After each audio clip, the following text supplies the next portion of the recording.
Hello everyone, I am Aradhya Srivastav. Today I am going to start question number 4. If you like my video, so please do like and subscribe. So I start these questions.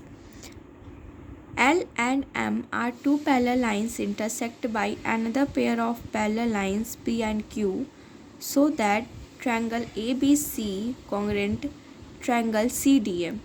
हमें question में दे रखा है कि L और M ये दो line हैं, ठीक है, पैरेलल लाइंस हैं। ये दो लाइंस इन दो लाइंस को इंटरसेक्ट कर रही हैं। क्या बोला कि क्वेश्चन में ये बोला है कि ये जो लाइन है दोनों, ये इन दोनों लाइंस को इंटरसेक्ट कर रही हैं। यहाँ पे इंटरसेक्ट कर रही है ना 4 पार्ट्स में, तो यहाँ 4 कॉर्नर्स में क्या कर रही हैं, इंटरसेक्ट कर रही हैं। तो अंदर जो हमारा रेक्टेंगल टाइप का जो बनता है उसमें कुछ एंगल्स बनते हैं। इसको पहले हम लोग एक डायगोनल्स इसके अंदर खींचे हैं जिसको इन दो ट्रायंगल्स को आपस में इक्वल पार्ट्स में डिवाइड करता है। तो इन दो लाइंस को जब हम बीच में से डायगोनल्स खींचेंगे दो लाइंस के बीच में, तो इन दोनों ट्रायंगल्स जो ये दो ट्रायंगल बन रहे हैं ये दोनों आपस में इक्वल होंगे। तो यहाँ पे कुछ एंगल बन रहे हैं ये, तो यहाँ पे जो एंगल बन रहे हैं वो भी इक्वल होंगे। जब ये दोनों ट्रायंगल इक्वल हैं तो एंगल भी इक्वल होंगे। तो इसलिए हमको यही प्रूफ करना है, जो एंगल यहाँ बन रहे हैं यही हमको प्रूफ करना है। ए बी सी ये हमारा ए है, ये बी है, ये सी है, ये डी है, ठीक है। तो ए बी सी यानी कि ये जो ट्रायंगल बन रहा है ये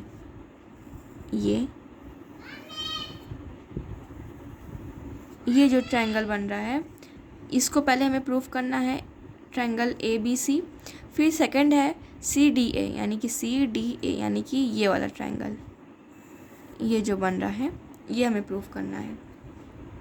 दो ट्रायंगल बना है, तो यहाँ पे जो एंगल्स बने उनका हम नाम रख देते हैं, जैसे कि एंगल 1 एंड 2, ये इसको 3, ये 4 नाम रख देंगे तो ज़्यादा इजीली रहेगा सॉल्व करने के लिए।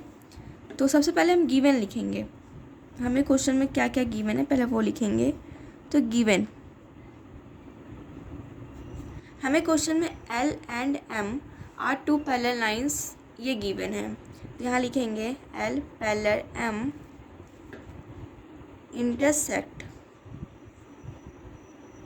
Intersect by another pair, another question में है ना, अनदर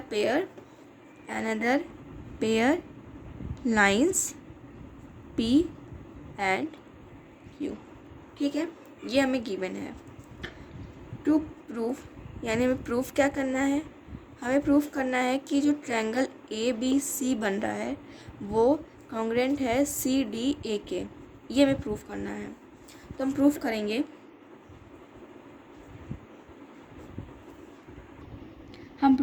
क्वेश्चन को।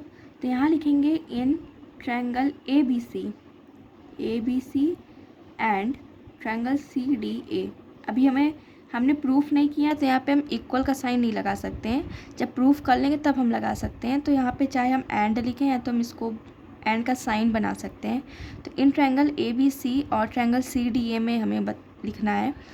तो ए बी सी में जो एंगल बन रहा है वो है नंबर 1 और 4 है, और जो सी डी ए में बन रहा है उसका नंबर है 3 2, ठीक है।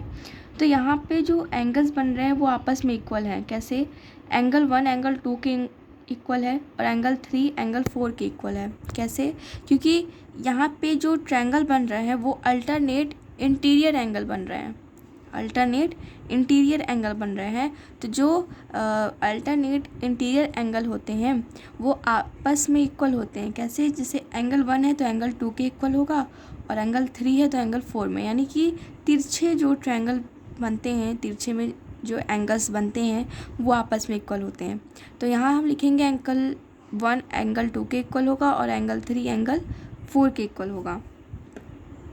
एंगल 1 होगा एंगल 2 के इक्वल, रीज़न लिखेंगे अल्टरनेट इंटीरियर इंटीरियर एंगल, ठीक।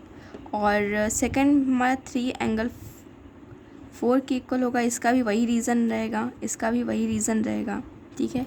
अब इन दोनों के बीच में एक चीज़ मेरा कॉमन भी है। क्या कॉमन है? देखिए, AC CA के इक्वल है, AC CA के इक्वल है। ये जो हम पाथ कवर कर रहे हैं यहाँ पे और यहाँ पे, ये दोनों सेम है और सेम नंबर भी है ना। नंबर नहीं है, वेरिएबल है। तो यहाँ पे जो हम पाथ कवर कर रहे हैं दोनों में सेम है, और जो ये वेरिएबल है वो भी दोनों में सेम है। तो जैसे कि हम यहाँ पे देखेंगे तो ABC और CDA, तो जब हम यहाँ पे लिख रहे हैं ABC और CDA, तो ABC में AC कॉमन आ रहा है और इसमें CA कॉमन आ रहा है। चाहे CA बोलें चाहे AC बोलें, वही चीज़ है। तो यहाँ पे हम लिखेंगे AC इक्वल टू CA या फिर AC इक्वल्स टू AC, ये भी लिख सकते हैं, दोनों में से कोई भी एक लिख सकते हैं। तो AC इक्वल CA और AC इक्वल AC, ठीक है। ये क्या रीज़न देंगे? क्योंकि ये कॉमन है। तो हमें यहाँ पे एंगल मिला, और ये जो थी ये साइड थी, ये क्या थी? ये साइड थी, ठीक है। तो हमें 3 क्राइटेरिया चाहिए होता है ट्रायंगल को प्रूव करने के लिए। तो यहाँ पे जो ट्रायंगल बन रहे थे ये वाले, पहले एक ये बन रहा था ये ट्रायंगल, और एक इधर से एक ये बन रहा था। तो देखिए, जब हम इस लाइन को मिला रहे हैं तो भी कॉमन दिख रहा है। कैसे? देखिए, जब इस लाइन को हम इससे मिला रहे हैं, ये ट्रायंगल जब बना रहे हैं तो इसी लाइन से होके बना रहे हैं, और जब ये वाला ट्रायंगल बना रहे हैं तो ये भी इसी लाइन से जा रहा है ये। तो दोनों में कॉमन क्या हो गई? ये लाइन हो गई। AC कॉमन हो गई, तो यहाँ पे AC कॉमन हो गया।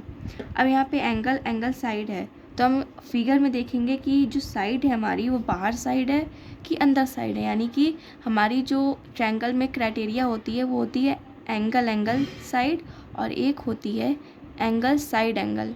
तो इन दोनों में हम चेक करेंगे कि साइड इंक्लूड है कि साइड अनइंक्लूड है। तो ये देखते हैं।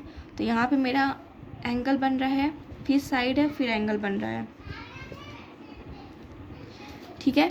तो यहाँ पे एंगल है, साइड है, फिर एंगल है। देखिए, यहाँ पे एंगल बना, फिर साइड है, फिर एंगल बना, तो एंगल साइड एंगल यहाँ, ताकि यहाँ पे हम लिखेंगे कि एंगल साइड एंगल से हम ये प्रूफ करेंगे कि हमारा जो ABC है, ट्रायंगल ABC है, वो कॉन्ग्रुएंट है किसके? CDA के, ठीक है। यहाँ पे हम एंगल साइड लिखे हैं, यहाँ पे हम किसी भी सीक्वेंस से लिख सकते हैं, लेकिन लिखने के बाद हमें एक बार फिगर में चेक करना है कि कौन सी क्राइटेरिया यहाँ पे दोनों पे लग रही है। यहाँ पे कैसे पता चलेगा? क्योंकि यहाँ पे जो हमने एंगल ड्रॉ किए थे, यहाँ एंगल बन रहा है, ये साइड हो गई, यहाँ एंगल हो गया, तो पता चल ही रहा है कि ये एंगल है, ये साइड है, और ये क्या है? एंगल है। तो एंगल साइड एंगल, ठीक है। तो एंगल साइड एंगल से ABC और CDA के बराबर है, हैंस प्रूफ। Thank you.